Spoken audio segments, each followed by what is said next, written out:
Oh, welcome to a very special Tuesday edition of Ignitro Live, because sometimes you never know when Ignitro Live, powered by Starcade Media, is going to come your way. But this is the fallout from the national championship, from the Final Four that was, as Kansas rises to the top of the college basketball world. You are not in Kansas anymore. Jayhawks, you're in New Orleans, and you're hoisting the trophy above your heads. Kansas emerges victorious. We're going to talk about that and much more. As you can see, the way my partner Noah Groniger and I are adorned a little deeper than some sort of just anoint fest of the Kansas Jayhawks here, although much deserved on the court. I'm taking nothing away from what they were able to do in this tournament, aside from playing high seeds like Miami to get to the Final Four, from playing injured teams like Villanova to get there, like Creighton. Aside from that, you play who you play. Kansas emerges victorious. Yeah, we've already got a comment coming in here. Our good friend Lana Floyd Royer. Oh, yes, rock chalk. We're already getting it, Clint, from the peanut gallery here. Lana, this is where you might want to turn off right now. Well, no, I've got to give my flowers to Kansas. I mean, they shouldn't have been in the tournament with these 5 level 1 violations that they have pending against them, but they were there. And the performance on the hardwood by the players, the coaching by Bill Self, he is a good basketball coach when it comes down to it. There's some violations that may be pending out there for Kansas that could send this program spiraling. We'll see. Kind of this dark cloud hangs over it, what comes of that. But I got to give my flowers. They played great. They were down 15 at half. They came back. They showed grit, determination, toughness. Caleb Love was off all night for North Carolina. Babcock at the end there got twisted his ankle up on the floor that was coming up. Doug Gottlieb wants to say that's normal. I've been watching basketball a long time. I've never seen that. That's just me. Maybe I just don't know. But I've never personally seen anything like that. The floor come up and snatch somebody and twist their ankle. But maybe you've seen it, Clint. Yeah, I haven't. I think back to Kevin Ware from Louisville, and breaking his leg several years ago for Louisville back in the Final Four. This is a tournament that Kansas, when it started to unfold, when you started to see the upsets, especially on that side of the bracket, Auburn goes down, Wisconsin goes down, Kansas's road was laid out perfectly, and all they really did was stay above course. They beat Providence after surrendering a lead. They did what they were supposed to do. They got to the championship game, the only 1 seed to never have to beat a fellow 1 seed en route to a championship. But all hats off. I mean, we're talking about this dark cloud. It is there. The dark cloud began when NCAA President Rick Emmert presented Kansas the trophy last night, because there's awkwardness there. He called them the Kansas City Jayhawks. To me, this is the signal of what's to come for Kansas. And for Kansas fans, no one's going to ask you to take away the emotions and the celebrations and the feelings you had last night for the team that was on the floor, because those kids in particular probably don't deserve to suffer for this. This is improprieties that took place, and the notice of allegations came, Noah, as we know, 1,000 days ago, almost 3 years ago. The notice of allegations, Noah, let me just kind of run through it. Yeah. Because there were five level 1 violations. By proxy, just by comparison, Oklahoma State had 1 level 5 violation. And in June of 2020, the NCAA handed OSU penalties that included a 1-year tournament ban, 3 years of probation, scholarship reductions, and recruiting restrictions after determining the former Oklahoma State assistant head coach Lamont Evans accepted between $18,000 and $22,000 from 2 financial advisors. Now, the bagman for this whole thing, what was it? Merrill Code is in prison. Okay. Yeah. These are Adidas reps that are in prison for this FBI investigation. Yeah. Okay. So what was this FBI investigation about? It was about creating a level playing field. It was about, these teams are defrauding the collegiate landscape, the amateuristic nature of college athletics. And that's what Kansas's situation really came down to, right? Was the 5 level 1 violations against Kansas men's basketball coach Bill Self that sent around payments made by representatives of Adidas, KU's apparel sponsor, to prospective recruits.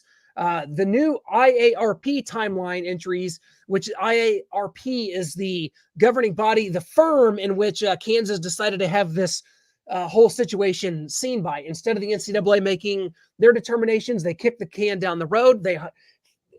Bill Self has a lifetime contract, and we're just digging in. They got stripper poles, Snoop Dogg's coming out. They are digging in, and it was all an FU to the NCAA. Come and get us. And I kind of applaud it, because what did Missouri do? No, in 2019, they self-reported a rogue tutor that helped out with a couple of tests. Missouri football got handed a postseason ban in 2019. They could not partake in a bowl game, which they had earned the right to do. So for a lot of Missouri fans, for a lot of schools that try to govern themselves and do things the right way, this is a nightmare scenario. Yeah.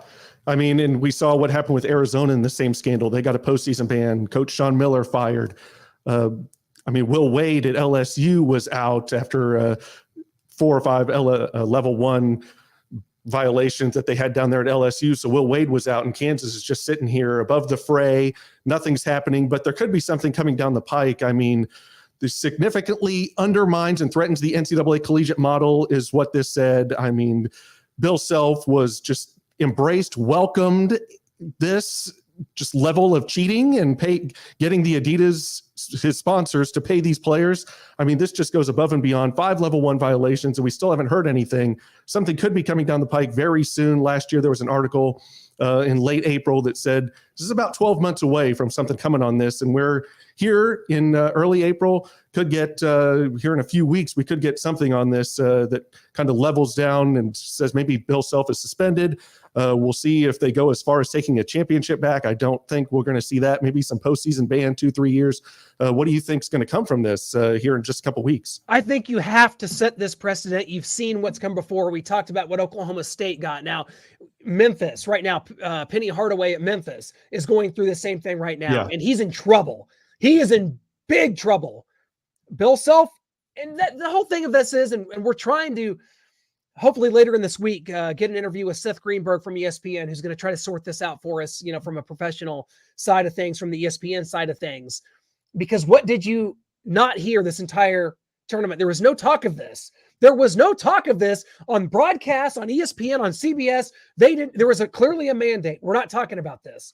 We're letting these players play. And not taken away from the tournament or these kids that may have not had anything to do with this, that a lot of them didn't. So we're not taking away from that. We're not talking about it. Mum's the word. No one say anything about 5 level 1 violations by the Kansas University basketball program, which is insane to me. It makes a little bit of sense, but it's also, you can just mention it in passing that, hey, this still looms over this basketball program. It doesn't have to do with these kids, but Bill Self and this basketball program have some tough questions to answer here coming very soon. And I think schools like Missouri are culpable in this because they play along. They play the part of the Washington Generals year in and year out so that Kansas and Duke and North Carolina can waltz their way to Final Fours, create fake classes, have 5 level 1 violations, and continue to win championships, and people turn the other way. If that's the case, why isn't everybody doing it? Everybody just get in the game, say F you, hire Snoop Dogg to come do your Midnight Madness and put stripper poles up in your basketball court and bring it on. Why isn't everybody doing this? Why is this the exception and not the rule? I think the pressure on these programs, and I'm looking at programs like Duke, Kentucky, Kansas in particular, because they are the rarest of the rare when it comes to their basketball program drives the boat for their schools. Nowhere else is that the case.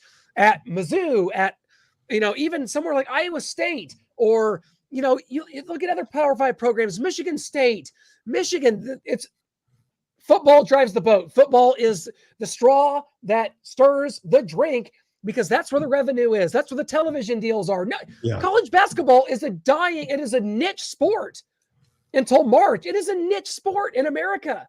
I think there was an NCAA tournament game, the first one Baylor played, that had less than 100,000 viewers. I can't wait to see what the numbers are from this weekend. I bet they're fantastic. There was some great basketball. The tournament was great. Don't get me wrong.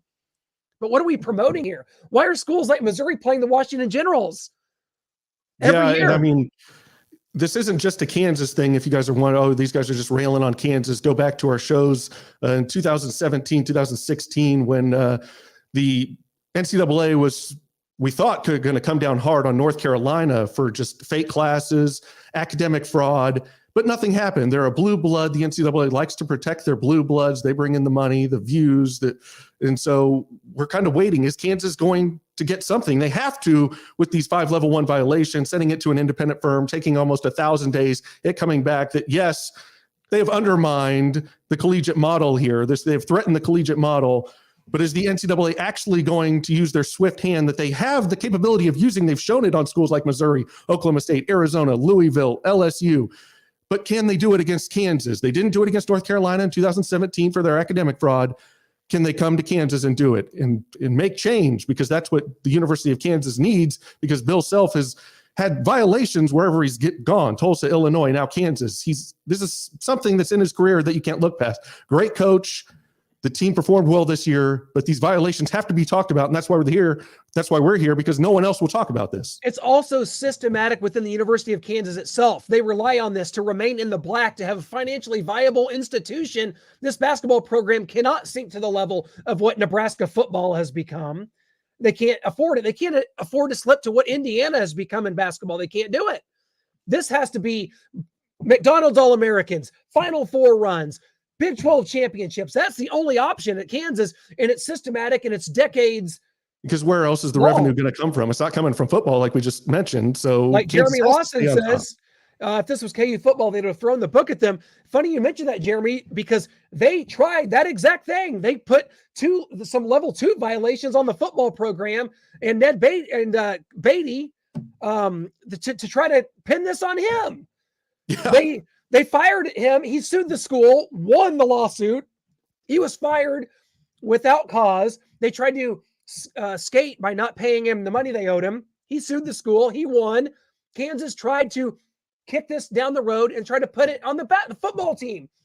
Kansas basketball exists at a detriment to their football program. And nowhere else in this country is that going to fly but Lawrence, Kansas. Now, is it worth it? You could argue that. You saw last night when the streamers are falling and there's 70,000 people on the streets of Lawrence.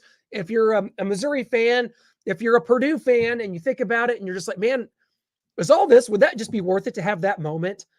Man, it darn sure might be. And that's why we're in the conundrum we're in. Yeah, I mean, for a lot of people, it might be. For me, I'm a Gonzaga fan, obviously, sitting here in this old Dan Dickau jersey. But for me, I'm proud that my program is run clean and we haven't had any violations. We haven't had to self-report anything. Gonzaga is a clean program. They've been to 2 national championships. We couldn't get it done against an athletic Baylor team, North Carolina, where they shouldn't have fielded a team on the court because of academic fraud. I want to see what their actual GPAs were if they were taking real classes. Maybe they couldn't field an entire basketball team. They'd have 2 or 3 just walk-ons out there trying to come up with a victory against Gonzaga. But I'm proud that my team has run it clean, and I don't think I would stoop to the Kansas level 5, level 1 violations or academic fraud like North Carolina or the Dukes and Kentuckys, the Arizonas. I don't think I'd go to that level of cheating just to get a championship. I don't think it would have the same feeling as a clean program winning would. It's interesting, and I think that's the waters have been muddied. NIL is a whole new deal. This does not excuse what any of these programs have done, because that did not include wire fraud. NIL does not include wire fraud or sending Adidas reps to prison. It's about paying players for their name, image, and likeness, which, that's a controversial topic. It's going on. It's happening. It's the world we live in. But this does not excuse that. We don't grandfather in a school, especially because that had nothing to do. NIL has nothing to do with what was going on. And here's where it kind of gets me. Kansas fans, this is probably too nuanced, it's too complex to really take in, to really look at and dissect and look in the mirror. Your initial reaction is everybody cheats. Leave us alone. Duke does it. Everybody does it. Everybody doesn't do it. Exactly. Not to say that, someone like Missouri, back in the Quinn Snyder days, I think Quinn Snyder gave somebody a plane ticket and a pair of sweatpants is what that big investigation went down. So as things happen, yes. But what doesn't happen is paying Billy Preston $10,000. A school like Missouri is not paying for lower level bench players to come fill out their bench. That's where the difference is. The Blue Bloods absolutely are in the game. They're playing the game. And I'm assuming that has had to stop during this. So we'll see. I can't say that Kansas deserves to ever have this title taken away, depending on the timelines, depending on what the IARP has decided. we could find out this all comes crashing down. And I don't know. It's a nuanced issue. It's hard for fans to look in the mirror, right? I mean, it's hard to look at it and be objective.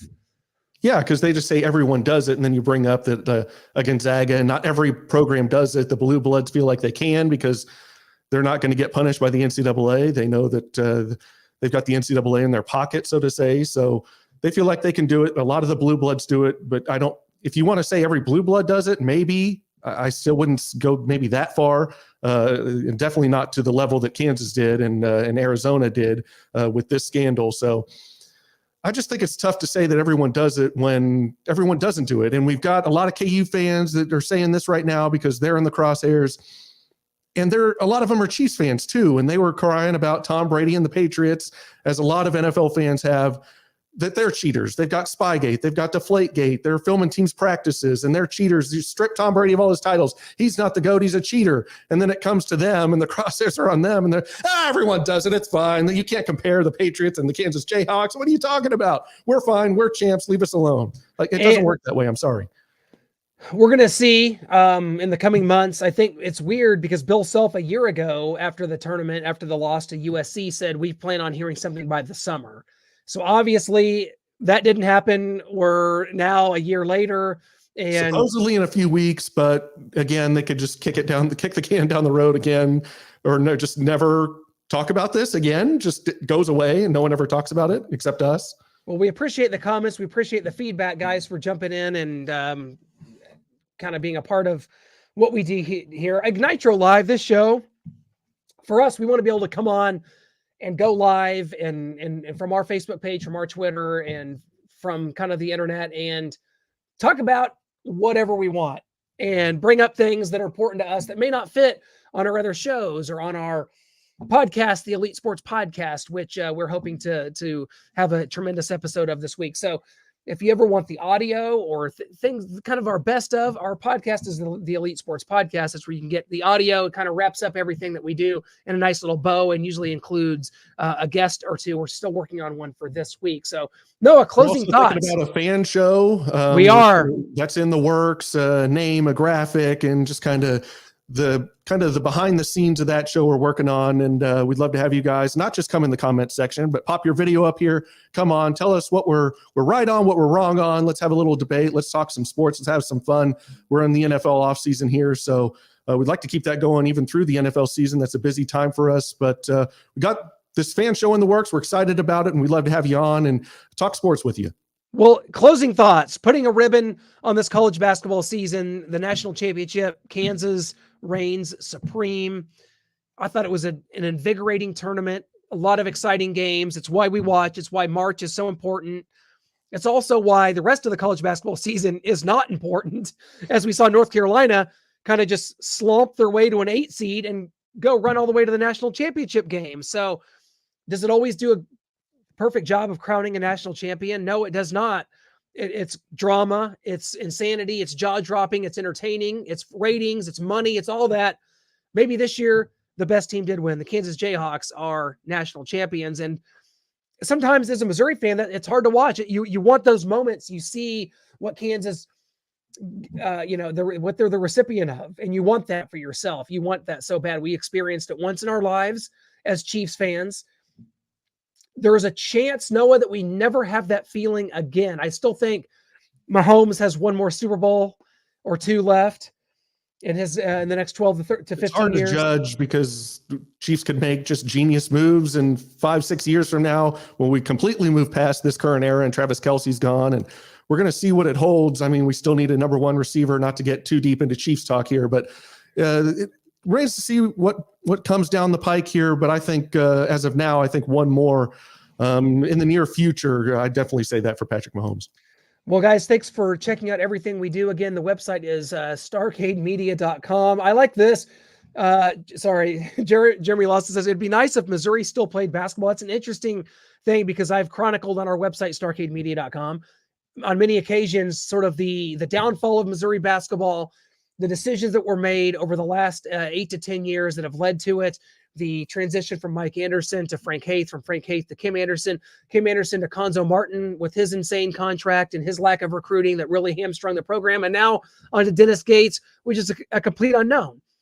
So Missouri basketball, it's hard to even imagine a time that 10 years ago, Missouri was a 2 seed in the tournament, the Big 12 tournament champions, and upset in that first round by Norfolk State. So Missouri basketball would be very nice to get back on track. I miss Kim English too, Jeremy. So would you take Bill Self as your coach this whole time? Instead of going to Kansas, he chose Missouri, and you're wrapped up in all these allegations and violations, but you've got 2 titles. I don't really like Bill Self. I love him I think he's a tremendous baskbasketball coach. He's a great coach. He's a great coach, and that's what matters. And if he was at Missouri, he wouldn't have been at Missouri long. You know, I think my theory is if Bill Self had ever gone to Missouri in 1999, that he would have went to Oklahoma State when Eddie Sutton retired. That was his home. He would have went to Oklahoma State from Missouri or a bigger school prior to that. So, but he never would have been at Kansas, and that alone would have been worth that. But I liked Quinn Snyder. Whenever Missouri hired Quinn Snyder, I loved the hire. Doing great in the NBA with the Utah Jazz. I think you're seeing it. He's a tremendous basketball coach. He was in over his head. He was young. He was, didn't know how to play the part. He was partying and drugs and players' girlfriends. It was bad. He also, that level of recruiting was so exciting. Those teams that you had McDonald's All-Americans like Trayvon Bryant. You had Arthur Johnson and Kareem Rush and Clarence Gilbert and just some Ricky Paulding, big-time names, big-time players. That's what Missouri needs back. Because when you're a part of it, when you're a part of March, there's nothing like it as a college sports fan, because it's a mad dash through the NCAA tournament. We saw it all March long here, and it led us to where we are right now. So we'll see about Missouri basketball. Not holding my breath, buddy. Yeah, hopefully Dennis Gates works out. You're stuck with him at least for probably 3 years. So we're going to see how it works out. And hopefully, I'm hoping for you. I want Missouri back in. It's better when Missouri's back in the tournament. And so hopefully we can get you back there, 8-9 seed, and taking on a 1, knocking them off. Let's go, Mizzou. Apparently that's just what you do. It's just easy. Thanks for joining us here on Ignitro Live, guys. Again, StarCadeMedia.com. As always, subscribe to our podcast, The Elite Sports Podcast. It's on your Apple. It's on Stitcher, Spotify, anywhere you get your podcast. Just download it and hit that follow button and leave us some feedback. Thanks so much for joining us here on Ignitro Live, the most exciting 30 minutes on television today. Noah, I am sorry. We are desperately out of time. No!